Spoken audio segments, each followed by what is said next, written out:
नमस्कार, आप सुन रहे हैं ज्ञानशिला। ये वीडियो पूज्य श्री राधा बाबा के त्रिपुर महासुंदरी साधना के संबंध में है, जिसमें वे अपनी पूजा पद्धति के बारे में और मंत्र के बारे में खुद उन्होंने बताया है। हमारा चैनल महापुरुषों के चीज़ों को यथा स्थिति जैसी वो है उसे और सरल करके आप लोगों तक पहुंचाने का प्रयास करता है। उसमें कोई मिलावट ना हो, वो शुद्धता उसकी बरकरार रहे। सिर्फ उसे जो क्लिष्ट शब्द हैं उनको थोड़ा सरल करने के लिए जो कमेंट्स आते हैं उन पर ज़्यादा ध्यान दिया जाता है। इसलिए जो चीज़ें हैं उसकी जिम्मेदारी चैनल नहीं लेता है। ये चीज़ें कहीं लिखी हुई है, किसी पुस्तकों में वर्णित है, तभी आप लोगों के सामने प्रस्तुत की जाती हैं। क्योंकि हमारा उद्देश्य है कि जो महापुरुष हैं, ऐसे भारतवर्ष के महान सिद्ध संत हैं, उनकी चीज़ें जनता में जानी चाहिए। सिर्फ इतना हमारा प्रयास रहता है। अब विषय पर आते हैं। ये तथ्य साधु श्री कृष्ण प्रेमचंद्र जी के महाभाव दिनमणि श्री राधा बाबा नामक पुस्तक से लिया गया है, जिसमें वे लिखते हैं कि एक बार सर्दियों का मौसम था और उस दिन उनका अवकाश था, तो वे जा करके बाबा के पास बैठ गए। बाबा काली मोटी कंबल जो बिछाई जाती है उसी पर बाबा बैठे थे, उसी पर आसन लगा था बाबा का। कुछ देर तो वे जा करके वहाँ पर बैठे रहे, शांत रहे। उसके बाद से इनके मन में ये था कि भाई मैं जो भगवान के विग्रह का पूजा करता हूँ उसके लिए एक आसन लकड़ी का बना दिया जाए, जिससे पूजा करने में और सुविधा हो जाए और एक जगह निर्धारित कर दी जाए। ऐसा उनकी मंशा थी मन में। तो वे यही मंशा बाबा से कहने के लिए आए थे। फिर इसी बात पर बाबा ने उन्हें अपनी पूजा पद्धति के विषय में बताने लगे। उन दिनों बाबा मौन व्रत रखते थे और स्लेट पट्टी पर चौक से बोर्ड पर लिख करके बात किया करते थे। बाबा उनको लिख करके बताने लगे, अपनी पूजा पद्धति के बारे में उनको लिख करके बताने लगे। उन्होंने लिखा, ये देख, मैं तुझे मेरी पूजा पद्धति बता देता हूँ, तू भी मेरी पूजा पद्धति का ही अनुकरण करता हुआ इसी प्रकार अपनी पूजा करे। उन्होंने लिखा कि देख, जो एम बीज है वह वाग्भक्त कूट है, जो एम बीज है वह वाग्भव कूट है।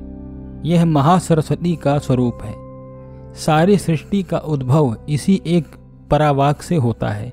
यही संपूर्ण ज्ञान विज्ञान की महाशक्ति है। अपनी स्वच्छंद विमर्श शक्ति से यही इच्छा शक्ति एवं क्रिया शक्ति में परिणत हो जाती है, यानी बदल जाती है। इनकी इच्छा शक्ति का श्रीम बीज है और क्रिया शक्ति का ह्रीम बीज है। ये मंत्रात्मक एम ह्रीम व श्रीम रूपा शक्तियाँ संपूर्ण विश्व प्रपंच का सृजन, परिपालन एवं विलय कर रही हैं। अब इन तीन सर्वसमर्था, सर्वकारणभूता, सर्व प्रपंच की व्यवस्थापिका शक्तियों एम ह्रीम व श्रीम से तू जो भी मांगना चाहे मांग सकता है। इस त्रयक्षरी बीज के जप से वे जो भी तेरी पारमार्थिक उन्नति के लिए परम आवश्यक होगा, अपने आप बिना किसी से भी कहे सुने तुझे प्रदान कर देंगी। और मैं मूक स्तब्ध की तरह उनकी बात को सुनता रहा और वे लिख कर कहते जा रहे थे कि देख बचुआ, जैसे ही मैं एम ह्रीम श्रीम अमृतांभो निधये नमः बस ये कहते ही मेरे सामने भगवती श्री सुंदरी के परम चिन्मय लोक का अमृत समुद्र प्रकट हो जाता है।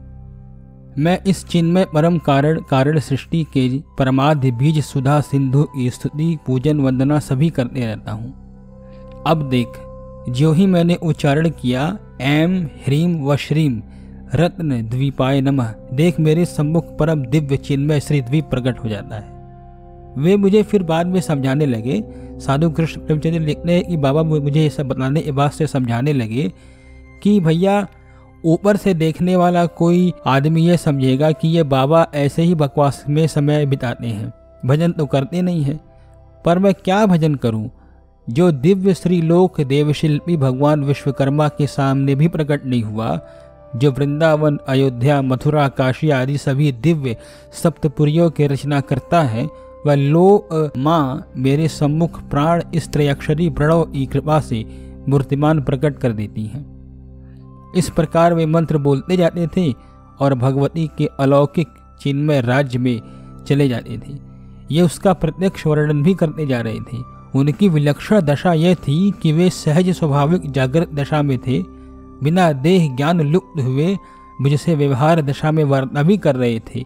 साथ ही साथ अप्राकृत राज्य का आंखों देखे जैसे ही तरह सूक्ष्म वर्णन भी करते जा रहे थे।